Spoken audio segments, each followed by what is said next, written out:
Открывая бабушкин сундук, в ожидании сердце замирает.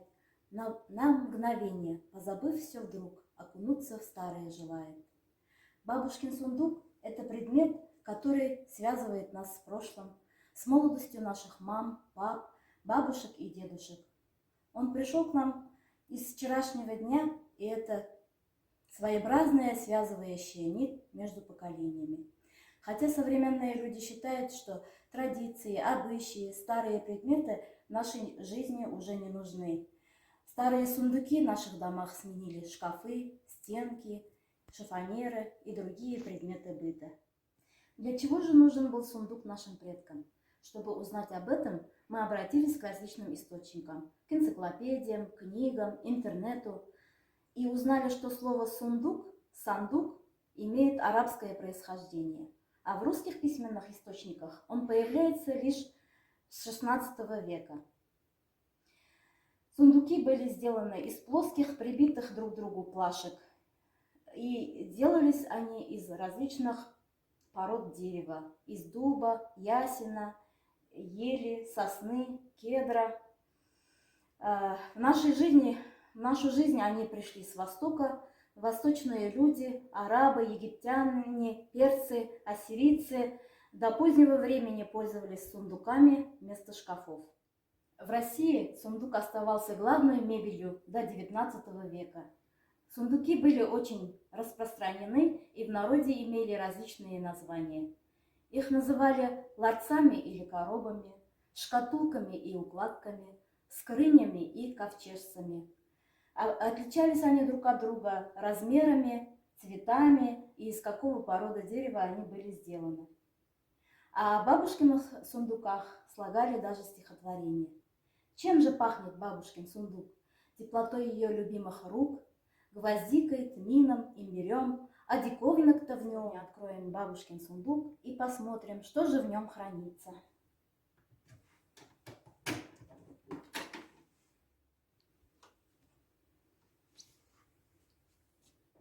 Когда открываешь сундук, комната наполняется запахом нафталина, чтобы сохранить вещи подольше. Также запах мяты, шалфея, чтобы отпугивать моль. Посмотрите, внутри сундука шкатулка. В бабушкином сундуке хранится шкатулка, а внутри нее украшение бабушки. Посмотрите, какая красивая ленточка. Это называется косник или навкосник. Ее вплетали в косу вместе с лентой, а в концу пришиты монеты, которые звенели при ходьбе. Также здесь лежат браслеты серебряные, которые носила бабушка. Красивые серебряные перстни. Колечко, к которому пришиты тоже вот звонкие монетки. И, конечно же, вот серебряные украшения, которые когда-то бабушка украшала свою одежду, но теперь она хранит в сундуке, а потом это передаст по наследству своей внучке. В сундуке хранятся бабушкины нагрудники. Нагрудник имеет форму трапеции, она имеет твердую основу, которая нашита вот красная ткань, а сверху он украшен бисером, монетами, кораллами, бусинками и бляшками. Также здесь вот бабушкина шаль хранится. Это домотканая шаль. Для изготовления таких шалей смешивали овечью шерсть и козий пух. Для обработки козьего пуха использовали вот такие расчески,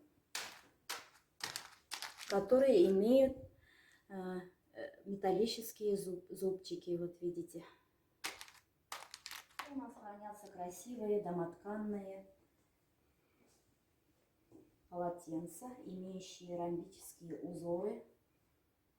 Качество было древнейшим видом производства, которым в совершенстве обладали многие женщины, знали секреты и тонкости ткачества. Ткачество развивалось на основе животного и растительного сырья. Полотна делали из льна и угли.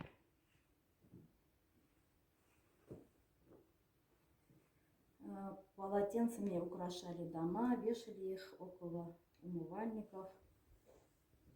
Вот такие красивые полотенца хранятся в сундуке. Также в сундуке хранили различные нагрудники,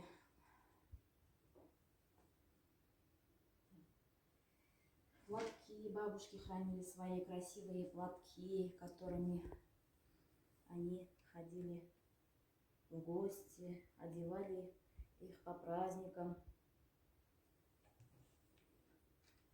Так, готовили, помогали готовить приданое для своих внучек.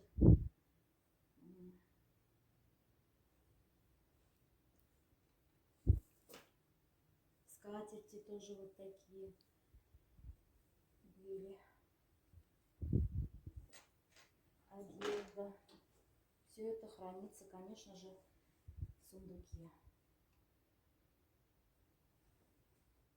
На самом дне сундука хранятся старинные монеты, как символ богатства.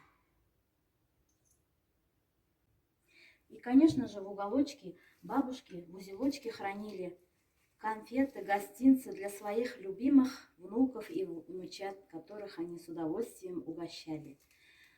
Сундук – это предмет многофункциональный для хранения одежды, украшений, предметов быта, открыток, документов, фотографий и наград.